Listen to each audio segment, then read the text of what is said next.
اور فرمایا جب تک اپنی ماں سے، باپ سے، ٹھنڈے پانی سے، میٹھے کنویں سے، اس سے بڑھ کے مجھ سے عشق نہیں کرو گے، اس وقت تک تم کامل ایمان پا نہیں سکتے۔ یہ 12 ربیع الاول کا جو پیغام ہے یہ سارے سال کے لیے ہے۔ اور محبت جو وہ ہوتی ہے جس کی نہ ابتدا ہے نہ انتہا ہے، لا منتہا ہے۔ مومن کا ہر پل ہر لمحہ ربیع الاول اور 12 ربیع الاول درود واحد ہے، اگر کوئی دکھاوے کے لیے پڑھے فرمایا درود پھر بھی قبول ہے۔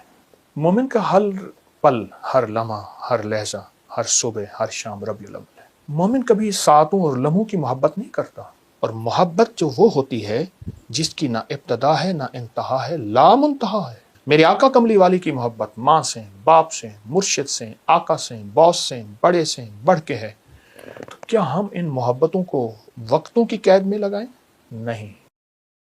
مومن کا ہر پل ہر لمحہ ربیع الاول اور 12 ربیع الاول آقا کی آمد باسعادت۔ اور دوسری چیز یہ ہے، یہ عشق اور محبت کے تقاضے ہیں۔ اب آپ دیکھیں، ماں کھانا پکا رہی ہے، بچہ معصوم گیا ہے اسکول میں، کھانا پکاتے ہوئے وہ بچہ بچہ نہیں کہہ رہی، لیکن تصور میں ڈوبی ہے۔ اب بیٹھا ہوگا، اب پڑھ رہا ہوگا، اب شرارتیں کر رہا ہوگا، آتے ہوئے کہیں ایکسیڈنٹ نہ ہو جائے، کہیں نقصان نہ ہو جائے، میرا بچہ کہیں اغوا نہ ہو جائے۔ اب اس بچے کی دل میں جو تسبیح پڑھی جا رہی، اس کا نام عشق ہے۔ میرے آقا کا تصور ہر پل نینوں کا تیرے کاجل دل پر اثر کرے، کیا بات ہے اثر کی زیر و زبر کرے ہے۔ ایک روز تماشا خاطر آیا تھا یار میرا، اس دن سے ہائے ہائے سارا نگر کرے۔ میرے آقا کی محبت اور عشق، اور فرمایا جب تک اپنی ماں سے، باپ سے، ٹھنڈے پانی سے، میٹھے کنویں سے، اور مختلف احادیث کا مفہوم عرض کر رہا ہوں، اس سے بڑھ کے مجھ سے عشق نہیں کرو گے، اس وقت تک تم کامل ایمان پا نہیں سکتے۔ تو یہ 12 ربیع الاول کا جو پیغام ہے یہ سارے سال کے لیے ہے۔ ہم اپنی شادیوں میں کملی والے کو دعوت نامہ بھیجا کریں، کارڈ بھیجا کریں، میرے حضور کا ایک کارڈ لکھا کریں، آقا حسنین کریمین کے ساتھ، آل و اصحاب کے ساتھ آپ خود تشریف لائیں۔ اب یہ دیوانگی ہے، اس کا مقصد اصل یہ ہے کہ اپنی غمیوں اور شادیوں میں، اپنی رسموں میں کملی والے کے عشق کو غالب کرے۔ مقصد یہ ہے، کارڈ بھیجنا یہ میرے خیالات اور میرے عشق کی کیفیت ہے۔ اصل یہ ہے کہ ایک طرف شریک ہے، ایک طرف میرا ناک ہے، اور ایک طرف ربیع الاول کا پیغام ہے کہ اس شادی میں میں نے کملی والے کو خوش کرنا ہے۔ دروازہ کھٹکھٹایا، کون؟ انہیں کہا یہ جمعدار ہے، انہیں کہا خوشی کا دن ہے، آج اس کو راضی کرو۔ کون؟ میراثی، خوشی کا دن ہے، اس کو راضی۔ کون؟ ملازم، خوشی کا دن، راضی کرو۔ اور ایک دروازہ کھٹکھٹایا، کون؟ کملی والے کا ایلچی ہے، کملی والے کا سفیر ہے۔ کیوں آیا؟ اس نے کہا جب مجھے راضی کریں۔ اس نے کہا ہمارا ناک کٹ جائے گا، رواجوں کو چھوڑ کے کملی والے کی غلامی میں آئیں گے۔ تو یہ ہے ربیع الاول، اپنی شادیوں میں، اپنی غمیوں میں، اپنی خوشیوں میں کملی والے کی ادائیں، کملی والے کی سنت اور اس کی غلامی کو سامنے رکھنا۔ بعض اوقات بعض لوگ کسی شیخ کی اجازت کے بغیر یا اپنی کیفیت کے ساتھ کوئی عمل کرتے ہیں، تو میں اس میں صرف ایک چیز بتاتا ہوں، وہ ہے درود ابراہیمی۔ درود ابراہیمی کے اندر نور ہے، سرور ہے، سکون ہے، راحت ہے، روحانیت ہے، نورانیت ہے، عطا ہے، شفقت ہے، مہربانی ہے، القاء ہے، کیف ہے، کیفیات ہے، قبر کا نور ہے، حشر کا نور ہے۔ عجیب بات بتا، ہمیں قبر میں جب بندہ جائے گا تو سارے چھوڑ جائیں گے، بھائی نہ تو کام آئے گا، نہ کوئی فرزند، عرصہ نہیں کھل جائے گا جب آنکھ ہوئی بند، وہ کام کرو جس سے خدا ہوئے رضامند، ہوشیار کے ہونا ہے تمہیں خاک کا پیوند، یوم یفر المرء من اخی و امہ و ابی و صاحبتہ و بنی، کوئی کام نہیں آئے گا۔ قبر میں رکھ کے اس کو سارے چھوڑ کے چلے جائیں گے، ایک حسین جوان اس کے سرہانے آ کے بیٹھے گا، اور نکیرین کے سوال و جواب، اور ہر لمحے میں اس کا ساتھ، اندھیروں میں روشنی، بھوک میں کھانے، قبر کے بچھونے، سب کا انتظام۔ کہ تو کون ہے؟ سارے مجھے چھوڑ گئے۔ کہا میں وہ درود ہوں جو تو اٹھتے پڑھتا تھا، بیٹھتے پڑھتا تھا، سوتے پڑھتا تھا، جاگتے پڑھتا تھا، تو مجھے نہیں بھولا، میں تجھے نہیں۔ ہر عبادت کے لیے اخلاص ضروری ہے، اخلاص، مخلص ہونا۔ درود واحد ہے، اگر کوئی دکھاوے کے لیے پڑھے، جبکہ مومن دکھاوے کے لیے پڑھ ہی نہیں سکتا، مومن تو اللہ کی رضا کے لیے پڑھتا ہے۔ فرمایا درود پھر بھی قبول ہے۔ اور یہ جو نماز کی اتحیات میں نا، یہ جو اللہ نے درود رکھا ہے نا، ساری عبادات کے بعد اتحیات ہے اتحیات ہے۔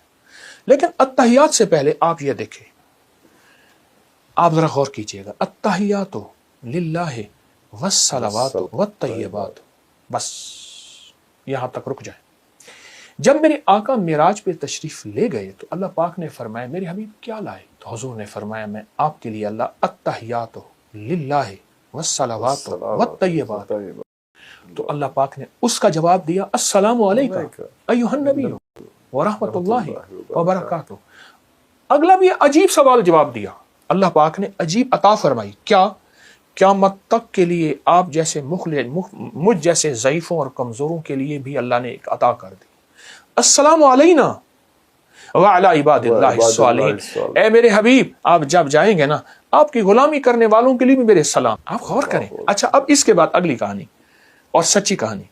التحیات للہ والصلوات والطیبات والسلام علیک ایھا النبی ورحمۃ اللہ وبرکاتہ والسلام علینا وعلی عباد اللہ الصالحین. ٹھیک. اس کے بعد اشہد اللہ پڑھ کے سارا کچھ پڑھنے کے بعد پھر آپ درود پڑھتے اور درود آخر میں پڑھتے ہیں. یہ اس بات کی بنیاد ہے کہ ساری عبادتوں پہ قبولیت کی مہر اور وہ میرے آقا کملی والی کی نسبت کے بغیر نہیں لگ. نسبت مصطفیٰ چوکٹ مصطفیٰ کے بغیر نہیں لگ سکتا. حضور نے فرمایا میں آپ کے لیے اللہ التحیات للہ والصلوات والطیبات. تو اللہ پاک نے اس کا جواب دیا السلام علیکم ایھا النبی ورحمۃ اللہ وبرکاتہ. اگلا بھی عجیب سوال جواب دیا. اللہ پاک نے عجیب عطا فرمائی. کیا؟ قیامت تک کے لیے آپ جیسے مجھ جیسے ضعیفوں اور کمزوروں کے لیے بھی اللہ نے ایک عطا کر دی. السلام علینا وعلی عباد اللہ الصالحین. اے میرے حبیب آپ جب جائیں گے نا آپ کی غلامی کرنے والوں کے لیے بھی میرے سلام. آپ غور کریں. اچھا اب اس کے بعد اگلی کہانی اور سچی کہانی. التحیات للہ والصلوات والطیبات والسلام علیک ایھا النبی ورحمۃ اللہ وبرکاتہ والسلام علینا وعلی عباد اللہ الصالحین. ٹھیک. اس کے بعد اشہد اللہ پڑھ کے سارا کچھ پڑھنے کے بعد پھر آپ درود پڑھتے اور درود آخر میں پڑھتے ہیں. یہ اس بات کی بنیاد ہے کہ ساری عبادتوں پہ قبولیت کی مہر اور وہ میرے آقا کملی والی کی نسبت کے بغیر نہیں لگ. نسبت مصطفیٰ چوکٹ مصطفیٰ کے بغیر نہیں لگ سکتا. آپ غور کریں. اچھا اب اس کے بعد اگلی کہانی اور سچی کہانی. التحیات للہ والصلوات والطیبات والسلام علیک ایھا النبی ورحمۃ اللہ وبرکاتہ والسلام علینا وعلی عباد اللہ الصالحین. ٹھیک. اس کے بعد اشہد اللہ پڑھ کے سارا کچھ پڑھنے کے بعد پھر آپ درود پڑھتے اور درود آخر میں پڑھتے ہیں. یہ اس بات کی بنیاد ہے کہ ساری عبادتوں پہ قبولیت کی مہر اور وہ میرے آقا کملی والی کی نسبت کے بغیر نہیں لگ. نسبت مصطفیٰ چوکٹ مصطفیٰ کے بغیر نہیں لگ سکتا. نہیں لگ. نسبت مصطفیٰ چوکٹ مصطفیٰ کے بغیر نہیں لگ سکتا. آپ غور کریں. اچھا اب اس کے بعد اگلی کہانی اور سچی کہانی. التحیات للہ والصلوات والطیبات والسلام علیک ایھا النبی ورحمۃ اللہ وبرکاتہ والسلام علینا وعلی عباد اللہ الصالحین. ٹھیک. اس کے بعد اشہد اللہ پڑھ کے سارا کچھ پڑھنے کے بعد پھر آپ درود پڑھتے اور درود آخر میں پڑھتے ہیں. یہ اس بات کی بنیاد ہے کہ ساری عبادتوں پہ قبولیت کی مہر اور وہ میرے آقا کملی والی کی نسبت کے بغیر نہیں لگ. نسبت مصطفیٰ چوکٹ مصطفیٰ کے بغیر نہیں لگ سکتا.